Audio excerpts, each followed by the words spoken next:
All right, Al, I think we can go ahead and get started. Excellent, excellent. So good afternoon to everyone. Al Hutchinson here with Visit Baltimore. And let me just say thanks for joining us for a very exciting announcement that we want to make this afternoon regarding the CIAA men's and women's basketball tournament. And let me just first thank Mayor Scott, Commissioner McWilliams, Dr. Bro, Dr. Allen, and the other 10 presidents of the CIAA for their continued confidence in Baltimore City and also in Visit Baltimore. As you all know, this past February, we had an exciting event at Royal Farms Arena with the 2022 CIAA basketball tournament, and city, state of Maryland, local businesses, the media, we all came together and I think really had a very successful event during COVID. And so we're very excited about the success of that tournament, but really want to thank everyone that was with us from the very beginning. Actually in 2019, when we were first announced that the CIAA men's and women's basketball tournament was coming to Baltimore. So 2022 was a great success. And today, glad that you're joining us for another great announcement. And with that, I want to just turn this over to Commissioner Jackie McWilliams to share with you some additional good news. Commissioner. Well, thank you, Al, and Mayor, and the City of Baltimore, and the entire community of Maryland for supporting the CIAA and welcoming us. Really, for the past 2 years, we had to do a virtual, as you all know, back in 2021, but to come back in person in 2022 was a delight. And I would say it exceeded many of our expectations in still a COVID year where we were just really focused on the safety of those who plan to attend, but the 1,000+ students that were coming into the city to participate in the Royal Farms Arena. And with all of that, we had great success this year. As you know, last week, or maybe 2 weeks ago, we announced the economic impact. I tell you, Al and I could never really give a number because of the concerns of dealing with COVID and not sure if fans would show up. But I will tell you, with the support of our 12-member board, who I'm so grateful for, in the direction of Dr. Bro as our chair and Dr. Allen, just the ambassador on our board for this Northeast corridor, that students, student athletes and fans, alumni, promoters, event people, you name it, owners, businesses, they showed up. And so we're looking forward to next year in 2023 and the impact that we'll have in the Baltimore community. So with that, I'm so excited to announce, as we have been talking about over probably a year or so, what to do, after coming through a 2-year span of COVID, to allow Baltimore to extend for the next 2 years. And so this tournament will be held after the 2023 year, 24 and 25, approved by the CIAA Board of Directors.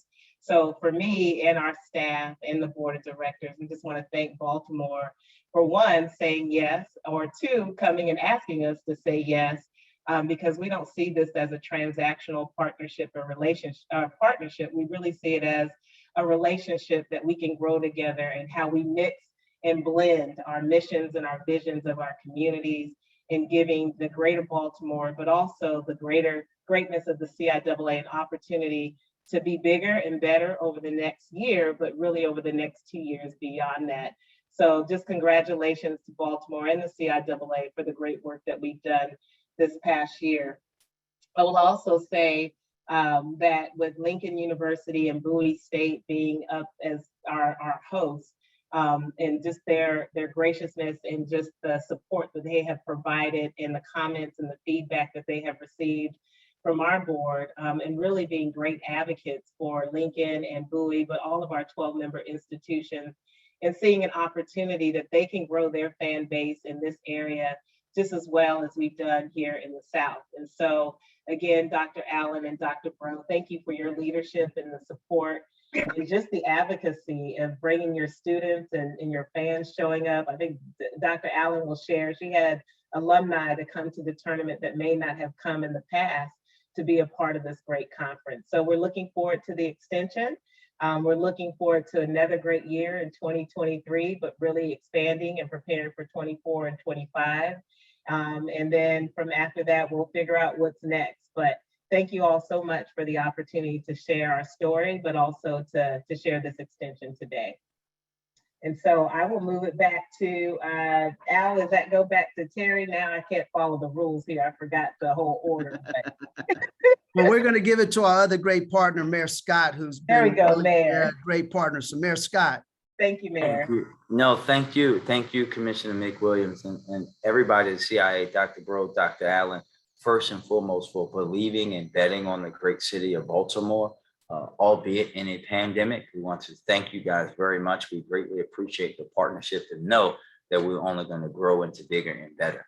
I think we all know it's safe to say that the 2022 CIAA was a resounding success for everyone involved. I really want to thank everyone who made it possible. Commissioner McWilliams, Dr. Bro and Bowie as the host university, all the universities involved, Dr. Allen as one of the ambassadors for this region, Al and the team at Visit Baltimore, Terry Hasseltine at Maryland Sports, our great city services team who was outstanding. We're going to do it again in 8 months, but they set the standard for what is operational excellence. Our incredible volunteers who we want to thank for their time, right? And their dedication, showcasing our Baltimore renowned charm and hospitality. We could have not done it without them. And all the residents and visitors who not just showed up, Madam Commissioner, but showed out for the CIAA tournament. Together, we showed truly to the country that Baltimore and the CIAA go together like crabs in Old Bay, highlighting the shared commitment to Black excellence between one of our nation's oldest HBCU athletic conferences and one of its blackest cities. It really has been a match made in heaven with that total economic impact of $19.6 million, 66,000 attendees over the 5-day tournament. We see the hotel revenue over an estimated $3.2 million, which is the highest hotel revenue for the last weekend in February since 2015. And the average daily room rate for the period was the highest since 2007. When you couple that with the strong initiative support and celebrate Baltimore's Black-owned businesses, events that capitalize on the tournament to share knowledge and further Black excellence, both in here in Baltimore, but across the country. And we really want to also thank the partnership between Downtown Partnership of Baltimore, the Mayor's Office of African American Male Engagement, and the tournament coming together to provide opportunities for 40 young entrepreneurs in Baltimore who assisted with the beautification efforts throughout downtown. And we were able to do all of that safely during the pandemic. It's really a true example of what we can achieve here in Baltimore, where we dream big, collaborate with our partners who understand our passion for uplifting our city's strength, and do not allow them to focus on the things that we all have to work on together. And really, as a huge basketball fan and as the mayor of Baltimore, I could not be more excited to be a part of this announcement that the CIAA is here to stay in Baltimore. And we know, thanks to the work of BDC and our partners at Oak Food Group and Kevin Durant and Clark Construction, we're proud to say that our arena redevelopment is on track and coming up right around the corner in time for next year's tournament. We are going to make 2023's tournament even bigger and better. And this is what we can do together.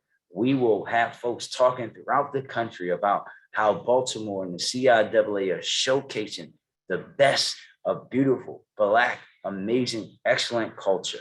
And I would be remiss if I did not thank our host committee, our corporate sponsors for their belief in the possibilities of the CIAA in Baltimore, a true example of public-private partnership from which all of our challenges can be addressed. And you can mark my words to anyone listening that the best for Baltimore and the CIAA is yet to come.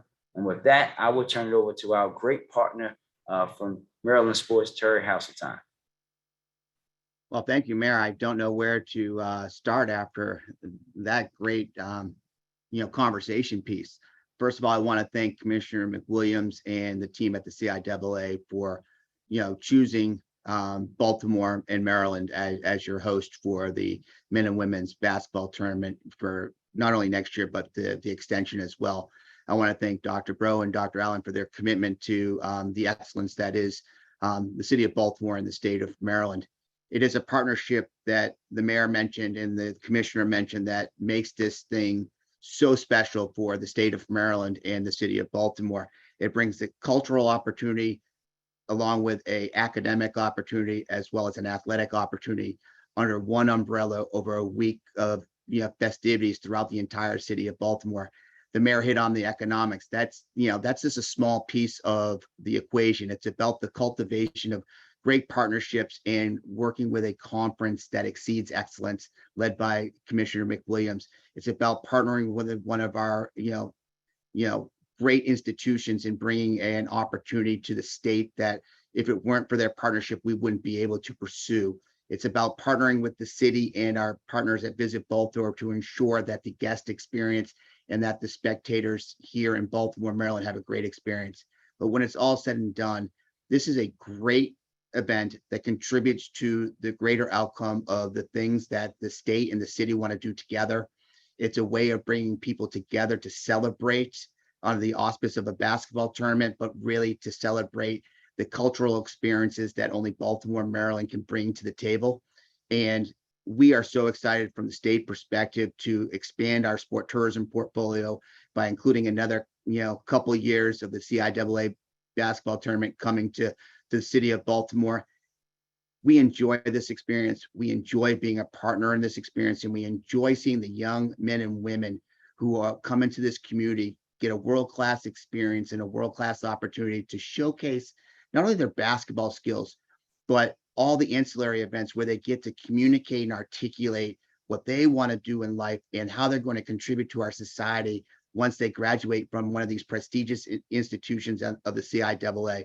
So from the state's perspective, game on. Let's make it 20 years, Commish, but I know we can only get 2 this go around. But here's to the CIAA coming back to Baltimore, Maryland for another couple of years. And thank you for the partnership in the city. Thank you for the partnership with the CIAA. And the state is here and ready to play. So together as one, as we say, right, Al? Absolutely, my friend. Thank you. And I send it back to Al. Thank you, Terry, and thank you, Mr. Mayor. You guys' comments are right on the money, and this is exciting because it is about basketball. It's about celebrating great basketball and a great conference like the CIAA. But as everybody said, it's more than that. It's community. It's a business opportunity. It's about celebrating great brands, CIAA's brand, Bowie's brand, Lincoln's brand, Baltimore City's brand, state of Maryland, because all of us at the end of the day about really increasing our footprint so more students will attend these great institutions. And the economics is a big part of the story, no doubt. It's not all of the story, but it's a big part of the story.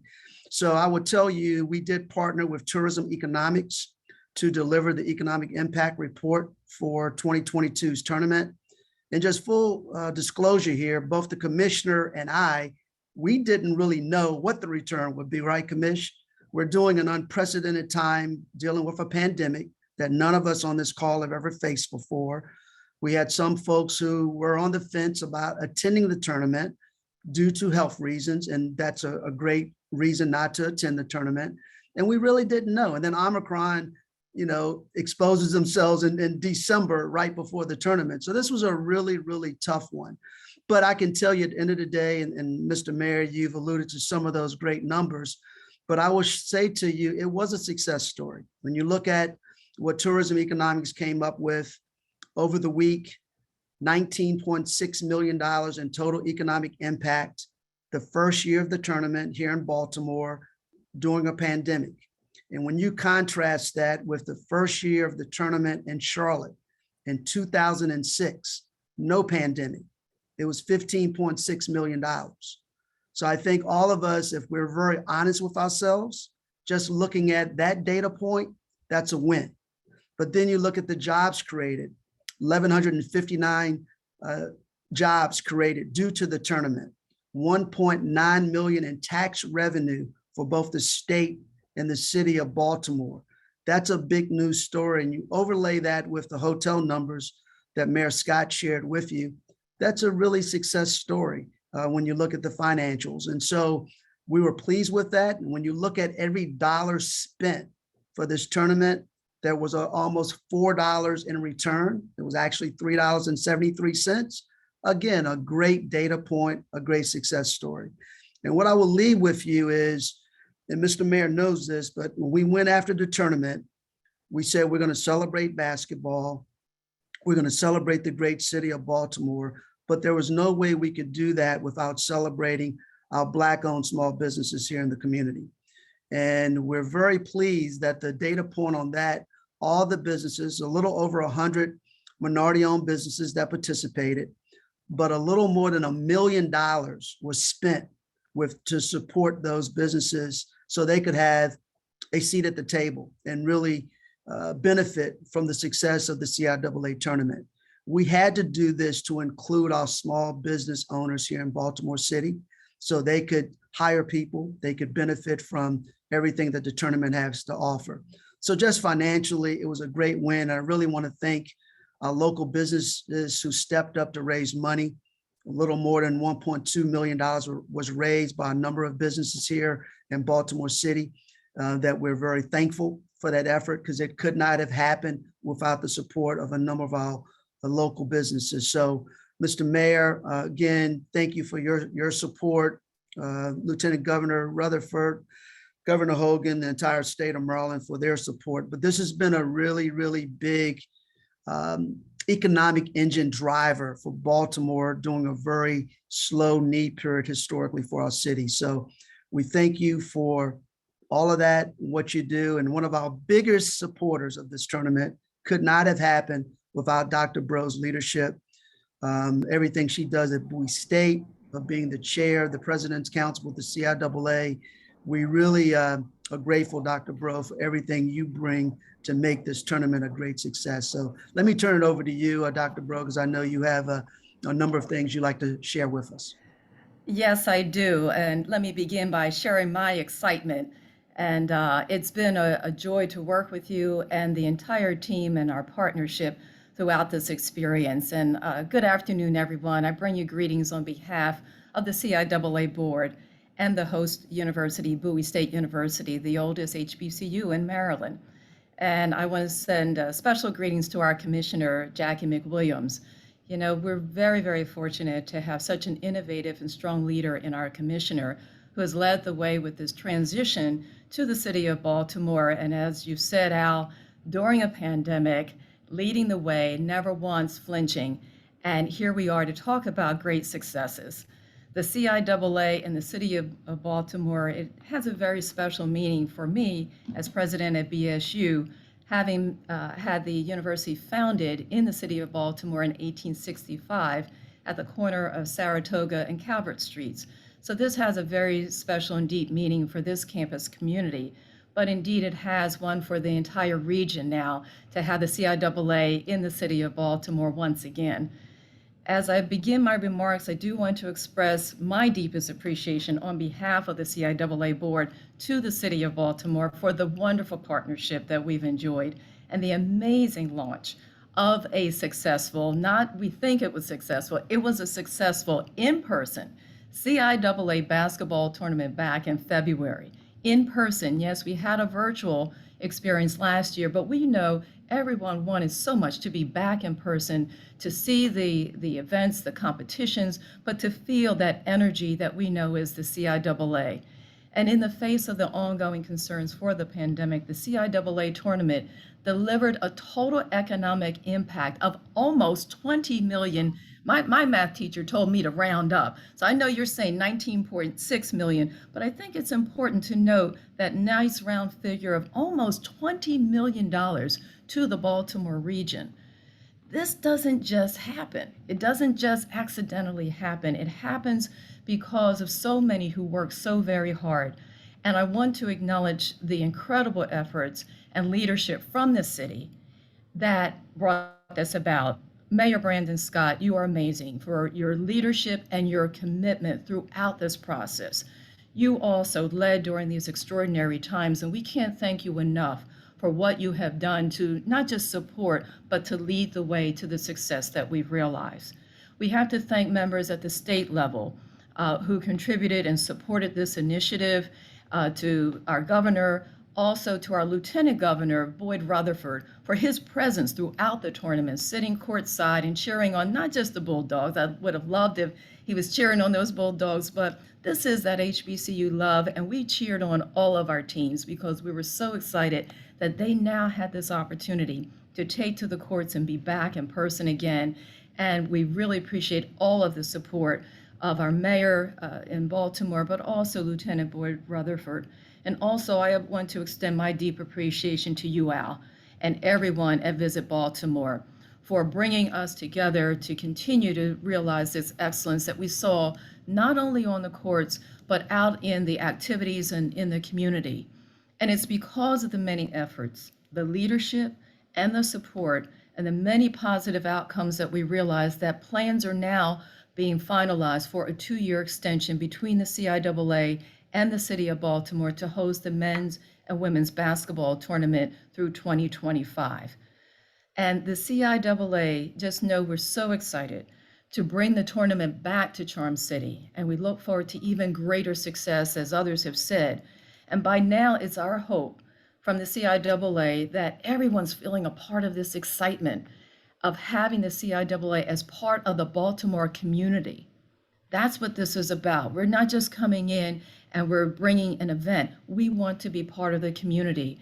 Back in February, there was great excitement on the court as well as in the community. The CIAA is proud of the athletic competitions, but we're also very pleased and proud of the educational programs, the service to the community with Samaritan's Feet, and a broader economic and community benefit to Baltimore and the entire region. The first year in person in Baltimore exceeded our expectations, and we look forward to building on the success of this year with a continued support across the community and the region.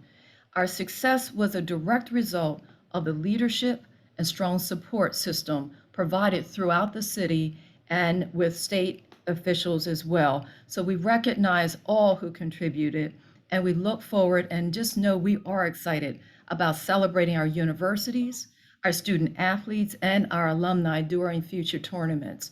We also look forward to enjoying everything the City of Baltimore has to offer, and there's a great deal that's there. And so I'm looking forward, Mr. Mayor, to more crabs as well.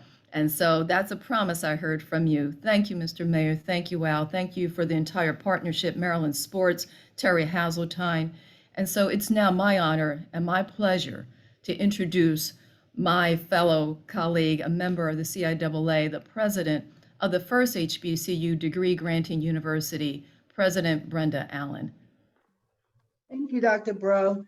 Good morning, everyone. I guess it's afternoon now. I just want to begin by thanking Baltimore for a wonderful, wonderful CIAA 2022 tournament. Part of that is because my women brought home the championship trophy, and we're coming back to try to bring both of them home this year, but the first time. And I like to think that part of that success had to do with the tournament being in Baltimore. For the first time, my alumni base was 4 times as many as I've seen come to Charlotte. I had alumni come all the way from California because they knew that they would see some of their friends from New York and Connecticut and Massachusetts who they had not been able to see before because we gathered strong in Baltimore. So I want to thank you for having us there and for showing us a great time. For many people, the knowledge that Lincoln University and Cheney University, the 2 first, the oldest historically Black colleges in the nation, are the only 2 HBCUs located above the Mason-Dixon line. And so for many people who live north of the Philadelphia area, idea of an HBCU, the success, the impact is not well known. But one thing we do know is that for African-American people, having knowledge of a historically Black college is related to degree completion in that community. And so having something like the CIAA so close to an area where people don't have access to that knowledge is really great. And so I'm hoping that as we partner for these 2, 3, 4, 20 more years, that we'll be able to bring busloads of students down from Southern Jersey and the Philadelphia area so that they can have an opportunity to experience the impact of these amazing colleges and to understand where they can go in life and to see role models that really set a path for them. And so it's just a day trip from Philadelphia or New Jersey down to Baltimore. So I think more than just bringing our alumni base together, we're opening up a world of historically Black colleges to communities that are in need of knowing where they can go. And we have nothing but great role models and images of what it looks like to be successful, not just as athletes, but also as athletes and scholars. And so thank you for the opportunity. Looking forward for the next 2 to 3 to 20 years. And definitely know that Lincoln will always be your partner. Thank you. And I think I turn it back over to you, Al. Thank you, Dr. Allen, Dr. Bro. You all are rock stars, and we really appreciate everything you do from a leadership perspective. And yeah, this is a great day in Baltimore. We're excited about this 2-year extension, and we're going to make you proud as always. And Commish, before we open it up for any Q&A, because I think there are a few questions, any closing remarks for you? Yeah, I would just tell you, I couldn't work for a better conference and a greater group of leaders who are just as passionate about this conference, but the athletic and the academic experience and community experience that this conference can bring way beyond just the court. And to see our athletes, and I saw a question in the chat. The one thing that we focused on as a board, as a conference, as an LOC working with Al and the community health professionals was public safety and the health and safety of our student athletes. As I said, the financials will work itself out, but if we didn't take care of those most important things that are in our community, that we wouldn't have a successful tournament. And we did that. We focused our priorities on the health and safety first, the public safety is part of the first, and then every other thing for the community impact absolutely happened the way that it was supposed to. From how we did COVID planning for all of our championships, not just basketball, testing requirements, all the requirements that were needed that were already happening, and some communities were relieving that, but the conference did not, because of the sensitivity of we know that the COVID has and the impact it has in our community. So I'm really thankful that our pillars of tradition and leadership and community that's how we live and breathe 365 days in the CIAA. And to partner with Baltimore and the state of Maryland and Bowie State and our partner Lincoln really allowed us to execute and deliver great numbers. I saw that in the chat, our 66,000 in attendance over 22 games, the 13,207 for championship on Saturday was more than we had in 2017 through 19, which is just short of 2020. So in this new building that we're about to move in 2023, we have high expectations that if you don't get your tickets when they go out, that you will be missing the greatest opportunity to be a part of the in-venue experience, as well as what we'll do inside and outside of the community of Baltimore. So that's all, Al. I'm just excited and just thankful that, the thoughtfulness of allowing Baltimore to have the extension of the 2 years, because we felt like we lost 2 years, I think was very wise of us to allow you all to have the opportunity, but also, as Dr. Allen stated, for us to see what we can build in our brand and the students that we could recruit, but also give the exposure to a city that we had not been in since 1950. So I think it was 1952. So Commissioner, you've actually answered some of this first question I want to pose to both you and to Dr. Bro and Dr. Allen. But the question was, why did the commissioner and the presidents want to extend 2 more years to Baltimore, taking in mind that Charlotte is looking at making some improvements to their arena in downtown Charlotte? So can you just share a little bit more about why these 2 years was important to the conference? Sure. Yeah, I think, Al, that first year, I remember us having that conversation, and even with the board, we may not even have a tournament. And that was a little devastating for everyone, because in the history of this conference, we've not had a tournament. And looking forward to transition, we have spent a lot of time and some resources in transitioning teams to Baltimore in 2021, but great minds created a virtual tournament, and we still gave that exposure and the partnership. We had to modify financials. And so what you have seen and what the delivery was on the court, that was discussed for the betterment of the health of where we were financially on both sides. that we could support this event. And then in 2022, again, that discussion, could we actually have a tournament? Will people show up? Will beds be, filled? All the things that everybody was worried about.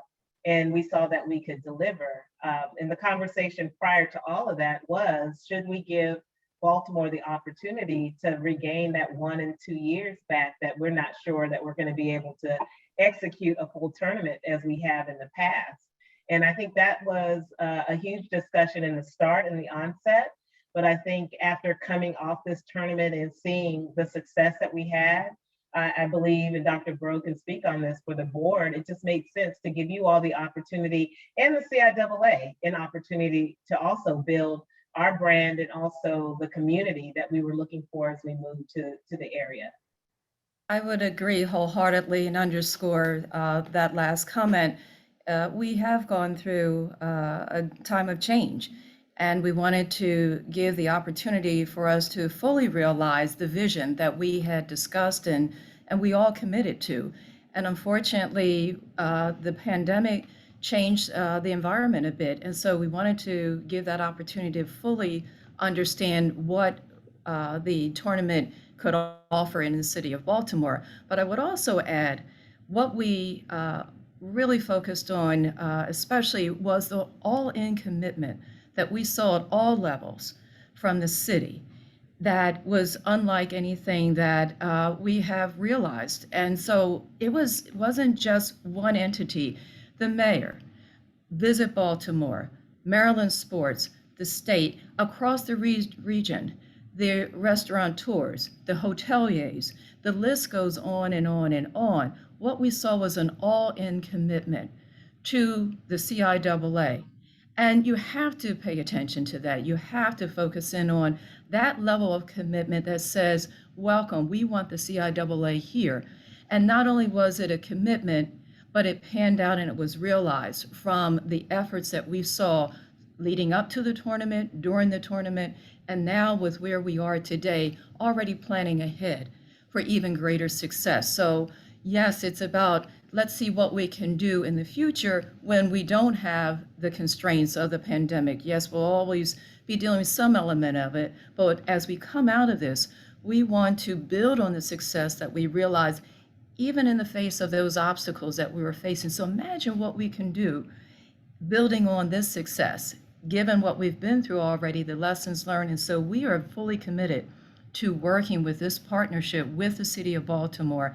We want to be part of the economic driver in this area. And I believe that's a valuable partnership that we have yet to realize as we come out of this pandemic. So let's realize the vision. That's where the focus has been with the board and the commitment that we've seen. We're very thankful for everything that has been committed by the city and the leadership that we've seen throughout this process. Yeah, Yeah. thank you. Go ahead, Kamish. Yeah, and Dr. Brown, I was going to add, when one door closed that we couldn't do something, Baltimore opened up another one so that it could happen. I mean, as simple as a partnership with the Orioles and allowing our presidents to go over there and have space to have hospitality, and allowing us to do things in the arena that we didn't even imagine what that could look like when we first came to visit. And then we were able to blow it out. And so those resources that were provided for the conference to really do something different than we haven't done in the past, I think was incredible. And again, the community coming together and allowing it to be easy for us to navigate. Did we have challenges? You always have challenges with an event of this magnitude, but I can tell you that we worked together to work through those challenges and logistics in order to create the best experiences that we could. There's a lot of learnings from this year that we know that we'll modify together and collectively with movement. I mean, at the last minute, graciously, the city was like, let us provide bus transportation. We had no idea that people were going to show up the way that they did and buses would get caught up the way that they did. But I guarantee you, if that's provided next year, it'll be done differently.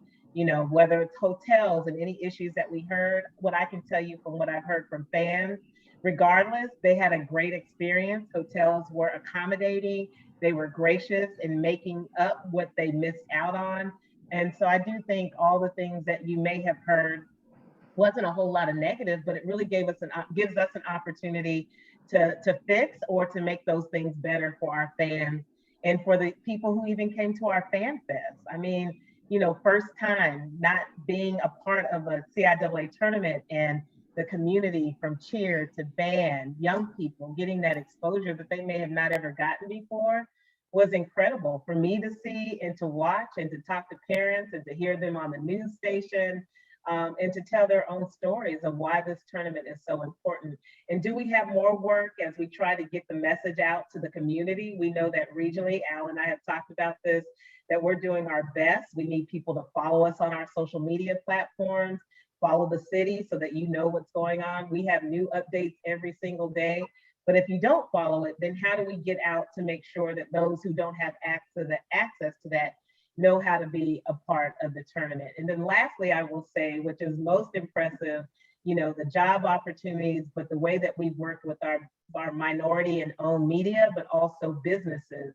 And I've been in this industry 29 years, and I've worked with, you know, large organizations, and we've never been able to compile the spend and the people who've actually been a part of it on the minority business side. And they did a fantastic job in capturing and allowing and giving access into the CIAA in the smallest ways, in the largest ways to be a part of this, but also to capture that spend of over $1 million of Black-owned businesses being a part of the tournament. That's impressive to me. And I'm just telling you, just from logistically of being a part and leading in that space, not being able to aggregate those numbers the way that Baltimore has. So just thank you, Al and Mayor, for making that happen, but giving these businesses an opportunity to be a part, because that's in part important to CIAA, to give access and opportunity to our businesses that look like us and women who may not get those opportunities in other places.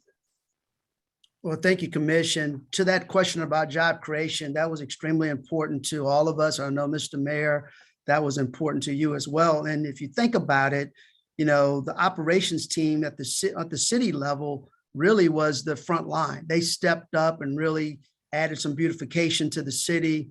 They gave the welcome mat for all of our fans and visitors coming into the city. So to their credit, they really stepped up and helped us. But from a vendor perspective, we were very intentional. All the volunteer gear was manufactured right here in Baltimore City by an African-American manufacturing company. And so that company, again, we're doing pandemic, nothing's moving, no one's doing anything. And we were able to put people to work, and they manufactured hoodies and scarves and hats for all the fans and the volunteers that came in. The motor coach that the commissioner mentioned to move fans around, that's a African-American owned motor coach company here in Maryland that was able to provide that service and benefit to the fan base. We also were very intentional. We created a restaurant tour of 8 restaurants during the week, that each one had a particular day where folks could go and visit those restaurant tours that happen to be African-American owned. We want to grow that next year. So we're at 8 now. That number can go definitely greater than 8. So we're looking forward to increasing that. And for the very first time, we created a sort of Black business directory that we gave out to all the visitors and fans to showcase a number of African-American owned businesses here in Baltimore in different sectors. So as folks came into the city, we wanted to make sure that they left some money behind with these small businesses. So that's a part of our footprint moving forward. We believe we can grow that. But job creation and opportunities will be extremely important. Mr. Mayor mentioned, you know, the 40 young entrepreneurs that we're able to put to work. So they worked during that week and earned money during the time of year of the CIAA. So again, these models are something we felt good about. We want to grow some of those platforms moving forward.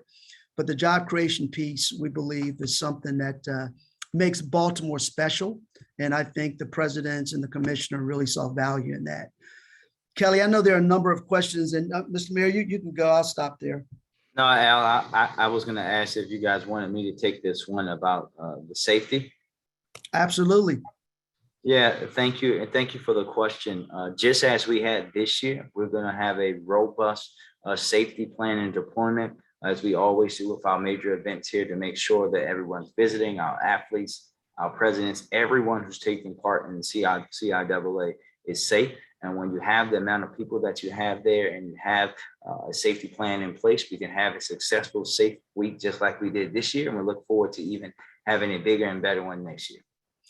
And then on that question, Mr. Mayor, we also, for 3 months leading up to the tournament, we convened a public safety meeting with Baltimore Police Department leadership, speaking with the public safety leadership at the 12 institutions. So their chiefs of police on each college campus was a part of a conversation with the local BPD here in Baltimore. So again, it was a lot of thought put into this.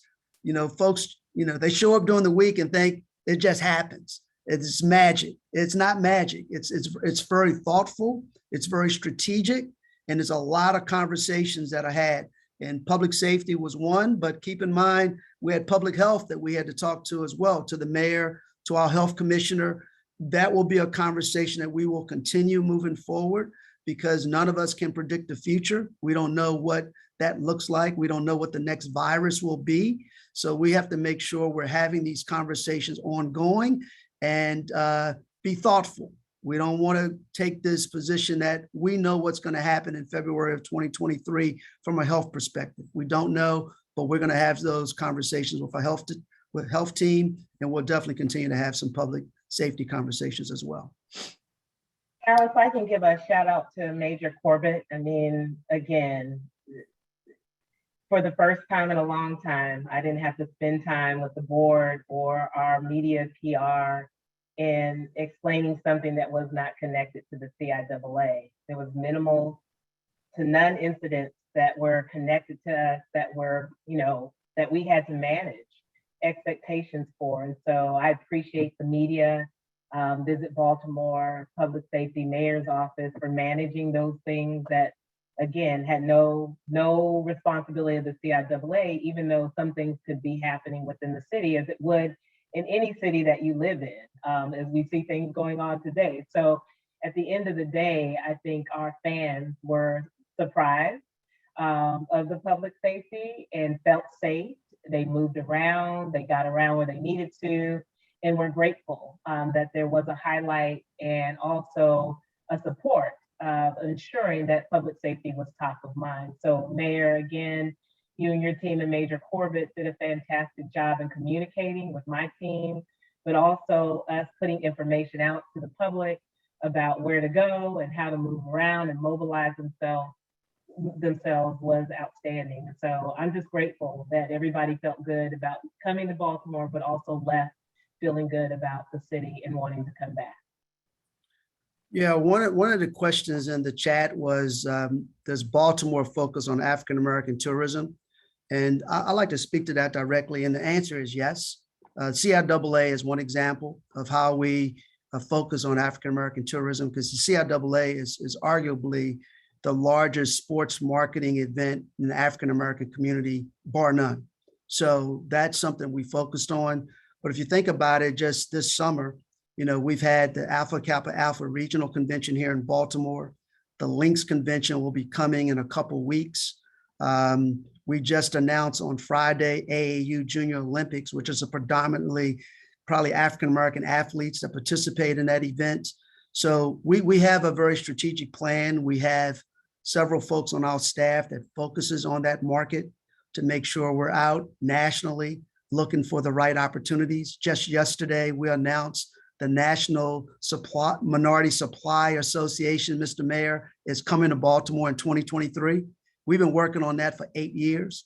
And so they're bringing their convention here to Baltimore next October.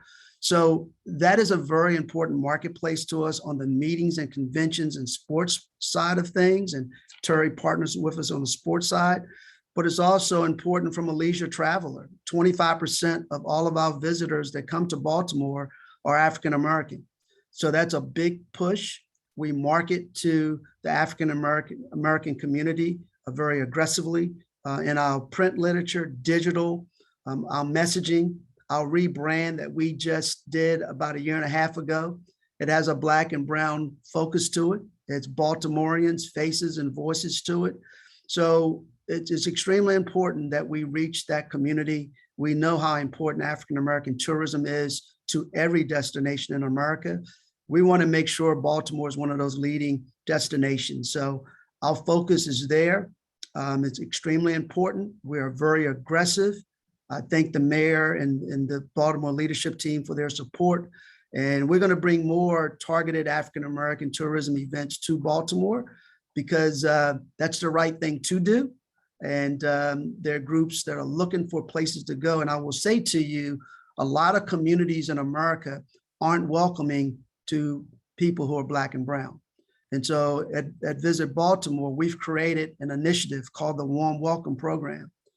And we're actually reaching out to businesses and we want them to join us. And the statement they're making is if they go through this training, they're saying that they welcome all people, Black, white, gay, straight, trans, Christian, Muslim. We want all people to feel welcome in Baltimore. And so that's our pledge, that's our commitment.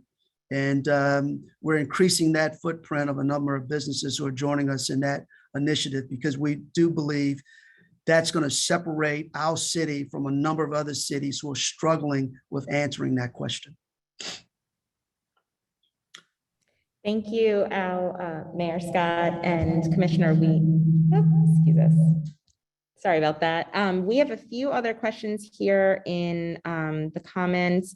So Travis with MPT asked, when will the non-basketball schedule of events for 23 be released and when will tickets go on sale? So I'm going to pass that along to you, Commissioner. We're excited. People want to buy tickets. I know, I'm excited too. I wanted to announce the day of the championship day, but you know, the building's going through a renovation. So we're working on getting the new manifest. We're hoping to get that in the next week or so we can start building out. Just want to give everybody a heads up. We're going digital tickets, so get excited because I am. We're working on a plan and make sure that we roll out that plan so all of our fans and customers feel comfortable in moving in that space, which many of you already have moved in that space. Our hope is by September, October that we will go on sale. Hotels may go out a little bit earlier. We'll give our teams the opportunity to make sure that they get where they need to go and our sponsors, but we'll open up that block as soon as possible. Our goal is to get out to our fans and public as soon, because we know that you're waiting and excited to do that. Our hope is to be, once we get through this year, given that we're going into a new building, we're going to continue to be creative in how we package hotels and tickets and events, working with Baltimore and the whole events. We give ourselves to August to figure out and make sure that everything that we've done last year, if we're going to continue to do it, if there's any new events that we'll add. So we'll roll that out as well this coming fall. So just stay tuned. Again, if everyone follows us on the CIAA Sports, go to our website if you don't want to download the app, but you can find all the information and updates on our tournament website and changes that will be coming up hopefully this summer, late summer and early fall. I want to thank Travis Mitchell, who further down in the chat also put in there the schedule that they will begin with Maryland Public Television, their coverage in depth from September 5th through the 11th. So we've noted that and we thank you, Maryland Public Television and Travis Mitchell for that. Thank you. Just piping in here, we've got some questions in the Q&A. First, I want to thank everyone for being here and for your questions. The next question coming up is, what goals do we have in mind to up our game in the coming years? Well, that might be directed to the commission, myself, but look, we have a roadmap now. We went into this sort of trying to figure this out, but we have a roadmap. We know what worked, what didn't work. And I think from a marketing standpoint, one of the things that Visit Baltimore is going to do, we're going to look to maybe bring an additional marketing outlet on board to help us, maybe one that's very focused in the African-American community to help us get our messaging out even further and deeper. So we're going to start that really, really soon to make sure that's happening.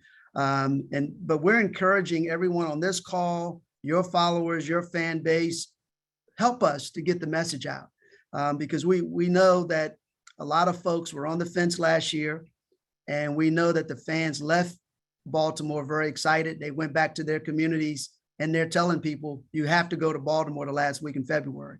So I believe and predict we're going to have way more fans in Baltimore next February than we had this year. So we just got to get ready for that. And I think that's going to be important. So marketing, we're going to continue to do. We're going to be on CIAA campuses for football season, for homecomings, similar to what we did last year. We're probably going to do a couple key basketball games leading up to the tournament that we can get the message out. But we're not only going to be in this region, but we'll go down to Virginia. We'll go down to the Carolinas as well to spread the word in conjunction with the commissioner's team. We're always want to be in alignment. Visit Baltimore is not going to do anything out of alignment with the CIAA. We have to work in lockstep because, as the commissioner always says, this is a partnership, and that's what it will be. So we're going to use their marketing resources, their PR team. Visit Baltimore is getting ready to bring on a new PR team that's going to be able to help us to create some new stories as well. So we're excited. I believe this is going to be 2023's tournament, Mr. Mayor. It's going to be the best yet. It's going to be a really great event for the student athletes and for the CIAA. So we're going to be getting a serious marketing message and partnering with a lot of our local folks as well. Baltimore Times, thank you for everything you've done to help us. The Afro has been a big supporter, and we're going to continue to benefit from a number of our local institutions that can help us spread the word.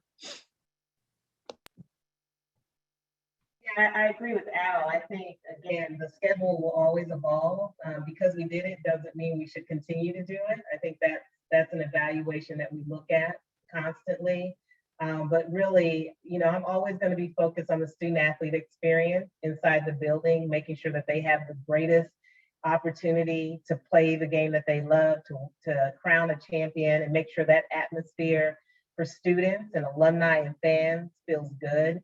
It felt really good to be in the building and feel the presence of our students and our alumni this year, and just the collective community about HBCU. So even if your team didn't win, we were still cheering on those who were still in the game, and that's CIAA. And so I think you will continue to see all the entertainment and those things that are fun to culture and community in venue. I think externally we'll continue to work with Baltimore and the HBCUs in the community to make sure that they're engaged and involved and feel like if they can't get to the game, they have a place to be present through CIAA, whether it's a convention center or an event that we hold. So those things are always going to be managed. I did see a question in here regarding the economics. We're still working on our agreement for this 2-year, very near and dear. We both know that we've had to cut the last couple of years because of COVID, but I can tell you with the new partners that have got on, that was waiting on the sideline to see what happened this year, want to be a part of the tournament.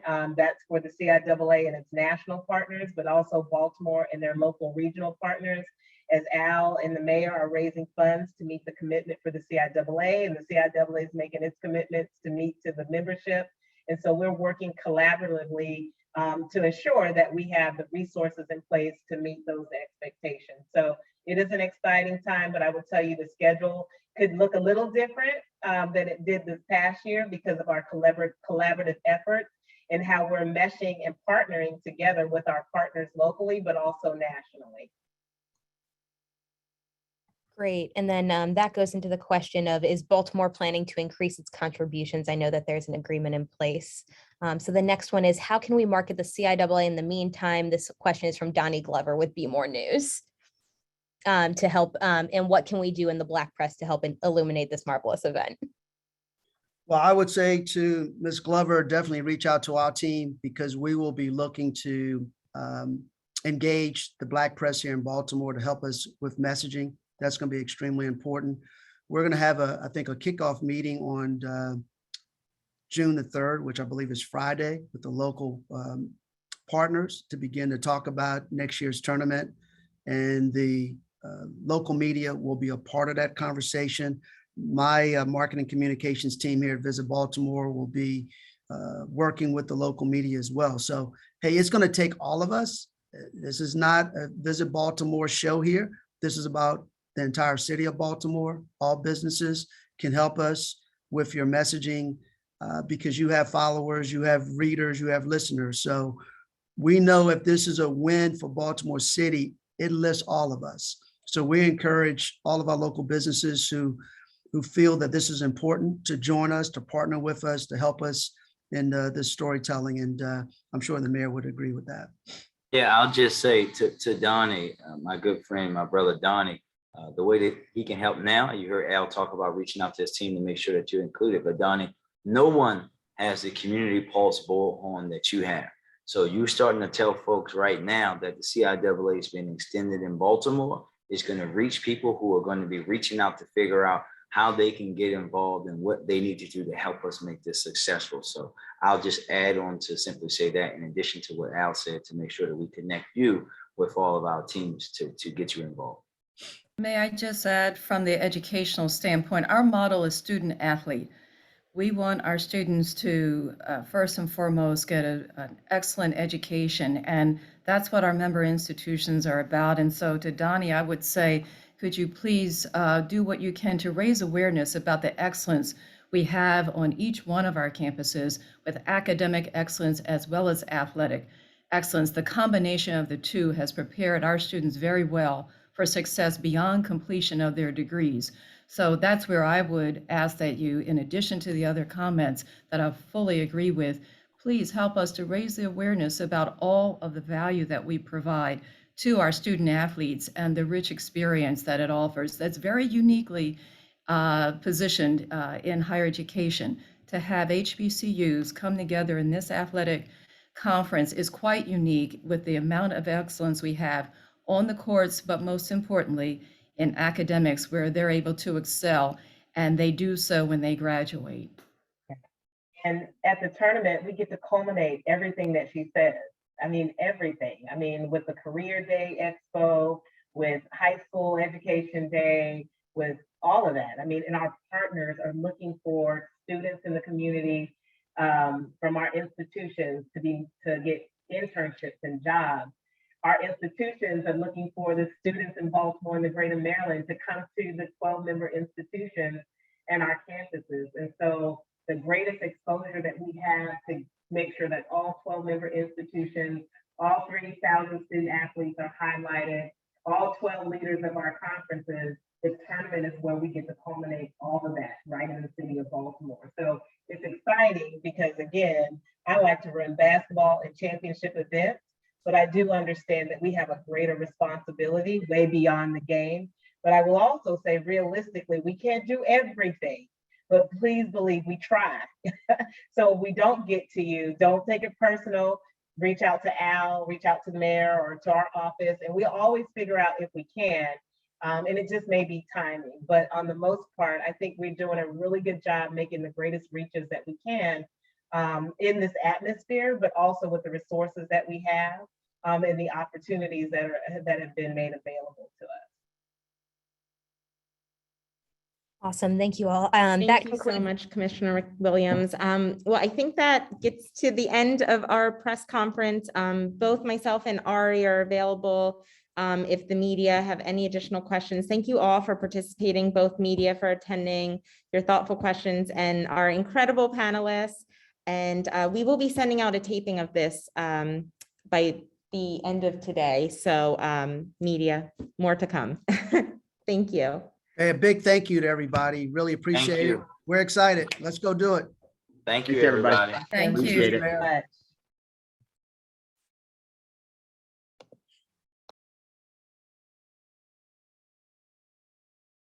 Great job, Kelly. Thank you. Great job. Mia, you're back. Yeah,